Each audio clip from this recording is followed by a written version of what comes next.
ಇನ್ನು ಶಿವಮೊಗ್ಗದಲ್ಲಿ ಸರ್ಕಾರಿ ಆಸ್ತಿಗೆ ಗ್ಯಾರಂಟಿನೇ ಇಲ್ವಾ ಅನ್ನೋ ಪ್ರಶ್ನೆ ಶುರುವಾಗಿದೆ. ಅದು ಅಂತಿಂತ ಜಾಗ ಅಲ್ಲ. ಏರ್ಪೋರ್ಟ್ ರಸ್ತೆಯನ್ನೇ ಖಾಸಗಿ ವ್ಯಕ್ತಿಗೆ ಖಾತೆ ಮಾಡಿ ಕಂದಾಯ ಇಲಾಖೆ ಅಧಿಕಾರಿಗಳು ಮಹಾನ್ ಅಕ್ರಮ ಮಾಡಿರೋದು ರಿವೀಲ್ ಆಗಿದೆ. ಅತ್ತ ಈ ಬಗ್ಗೆ ಸುದ್ದಿ ಬಿತ್ತರಿಸಿದ ನ್ಯೂಸ್ ಫಸ್ಟ್ ಕಂದಾಯ ಇಲಾಖೆಯನ್ನ ಬಡಿದೆಬ್ಬಿಸೋ ಕೆಲಸ ಮಾಡಿದೆ.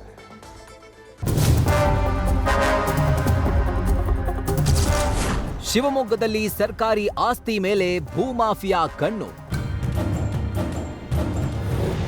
ಇದನ್ನ ಅಧಿಕಾರಿಗಳು ಮಾಡಿದ ಎಡವಟ್ಟು ಅನ್ಬೇಕೋ, ಮಹಾ ಮೋಸ ಅನ್ಬೇಕೋ, ಇಲ್ಲ ಬ್ರಹ್ಮಾಂಡ ಭ್ರಷ್ಟಾಚಾರ ಅನ್ಬೇಕೋ ಗೊತ್ತಾಗ್ತಿಲ್ಲ.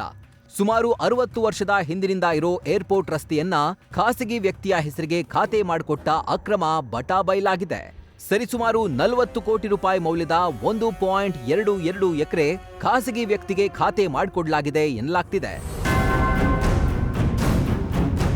ಈ ಭೂಮಾಫಿಯಾದಲ್ಲಿ ಕಂದಾಯ ಇಲಾಖೆ ಅಧಿಕಾರಿಗಳು ಭಾಗಿಯಾಗಿದ್ದಾರೆ ಎನ್ನಲಾಗ್ತಾ ಇದ್ದು, ನ್ಯೂಸ್ ಫಸ್ಟ್ಗೆ ಅಧಿಕಾರಿಗಳು ನಡೆಸಿದ ಹಗರಣದ ದಾಖಲೆ ಲಭ್ಯವಾಗಿದೆ. ಹಾಗಾದ್ರೆ ಏನಿದು ಅಕ್ರಮ ಹಗರಣ?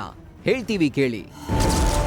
ಶಿವಮೊಗ್ಗದ ಉರಗಡೂರು ಗ್ರಾಮದ ಸರ್ವೆ ನಂಬರ್ 103/1 ಹಾಲಿ ಏರ್ಪೋರ್ಟ್ ರಸ್ತೆಯ ಜಾಗವನ್ನ ಖಾಸಗಿ ವ್ಯಕ್ತಿಗೆ ಖಾತೆ ಮಾಡಿಕೊಡಲಾಗಿದೆ. ಶಿವಮೊಗ್ಗ ಎಸಿ ಹಾಗೂ ಹಾಲಿ ಡಿಡಿಎಲ್ಆರ್ ಖಾಸಗಿ ವ್ಯಕ್ತಿಗೆ ಖಾತೆ ಮಾಡಿಕೊಟ್ಟಿದ್ದಾರೆ. 1962ರಲ್ಲಿ ಎಂಆರ್ಎಸ್ ಸ್ಥಾಪನೆಗೆ ವಶಪಡಿಸಿಕೊಂಡು ಪರಿಹಾರ ನೀಡಿದ್ದ ಜಾಗ ಇದಾಗಿದ್ದು, ಭೂಮಾಲೀಕತ್ವ ಸರ್ಕಾರಕ್ಕೆ ಸೇರಿದ್ದೆಂದು 2013ರಲ್ಲೇ ಹೈಕೋರ್ಟ್ ಆದೇಶ ಕೂಡ ನೀಡಿತ್ತು. ಇಷ್ಟಾದರೂ ಸರ್ಕಾರಿ ಜಾಗವನ್ನ ಅಧಿಕಾರಿಗಳು ಅಕ್ರಮವಾಗಿ ಖಾಸಗಿಯವರಿಗೆ ಮಾಡಿಕೊಟ್ಟಿದ್ದಾರೆ.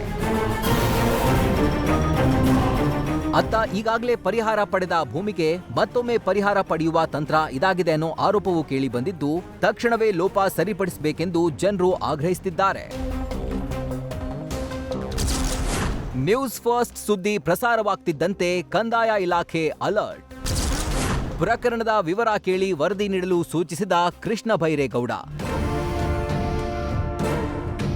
ಇನ್ನು ಇಂದು ಬೆಳಗ್ಗೆ ನ್ಯೂಸ್ ಫಸ್ಟ್ ಭ್ರಷ್ಟಾಚಾರದ ಬಗ್ಗೆ ವಿಸ್ತೃತ ವರದಿ ಮಾಡ್ತಾ ಇದ್ದಂತೆ ಕಂದಾಯ ಇಲಾಖೆ ಅಲರ್ಟ್ ಆಗಿದೆ. ಕಂದಾಯ ಸಚಿವ ಕೃಷ್ಣ ಬೈರೇಗೌಡ ಪ್ರಕರಣದ ವಿವರ ಕೇಳಿ ಜಿಲ್ಲಾಡಳಿತದ ಅಧಿಕಾರಿಗಳಿಗೆ ವರದಿ ಸಲ್ಲಿಸುವಂತೆ ಸೂಚನೆ ಕೊಟ್ಟಿದ್ದಾರೆ. ಅಕ್ರಮ ಆಗಿದ್ರೆ ಕಠಿಣ ಶಿಕ್ಷೆ ಗ್ಯಾರಂಟಿ ಎಂದ ಡಿಸಿ ಗುರುದತ್ತ. ಅತ್ತ ನ್ಯೂಸ್ ಫಸ್ಟ್ ನಲ್ಲಿ ಸುದ್ದಿ ಪ್ರಸಾರವಾಗ್ತಾ ಇದ್ದಂತೆ ದೂರುದಾರರಾದ ರಘುನಾಥ್ ಮತ್ತು ಭರತ್ರಿಂದ ಅಧಿಕಾರಿಗಳು ಮಾಹಿತಿ ಪಡೆದುಕೊಂಡಿದ್ದು, ತನಿಖೆ ಮಾಡಿ ವರದಿ ನೀಡುವಂತೆ ಎಡಿಸಿಗೆ ಡಿಸಿ ಸೂಚನೆ ಕೊಟ್ಟಿದ್ದಾರೆ. ಅಲ್ಲದೆ ಪ್ರಕರಣದ ಬಗ್ಗೆ ಡಿಸಿ ಗುರುದತ್ತ ಹೆಗಡೆ ಪ್ರತಿಕ್ರಿಯಿಸಿದ್ದಾರೆ. ಲೋಪ ಆಗಿದ್ರೆ ಪರಿಶೀಲಿಸಿ ಕ್ರಮ ತೆಗೆದುಕೊಳ್ತೀವಿ ಅಂತ ತಿಳಿಸಿದ್ರು. ಆ ಥರ ಗೌರ್ಮೆಂಟ್ ಜಾಗನ ಏನಾದರೂ ಬೇರೆ ವ್ಯಕ್ತಿಗಳಿಗೆ ಖಾತೆ ಆಗಿದ್ರೆ ಖಂಡಿತ ಅದ್ರ ಮೇಲೆ ನಾವು ಆ್ಯಕ್ಷನ್ ತೊಗೊಳ್ತೀವಿ.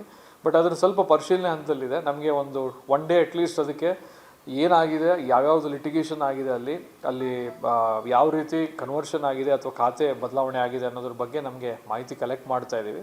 ಆ ಥರ ಏನೇ ಇದ್ರೂ ಸಹಿತ ಅದೇನಾದ್ರು ಸರ್ಕಾರಿ ಜಾಗದಲ್ಲಿ ಏನಾದ್ರು ಖಾತೆ ತಪ್ಪಾಗಿ ಆಗಿದ್ದಿದ್ರೆ ಅದನ್ನು ನಾವು ಅದ್ರ ಮೇಲೆ action ತೆಗೆದುಕೊಳ್ತೀವಿ.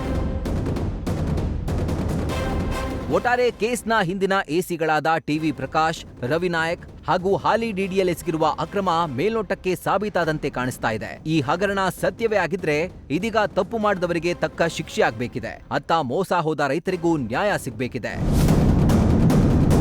Prasanna, news first, Shivamogga. News first ನಿರ್ಭೀತಿಯಿಂದ ನಿಮ್ಮ ಪರವಾಗಿ.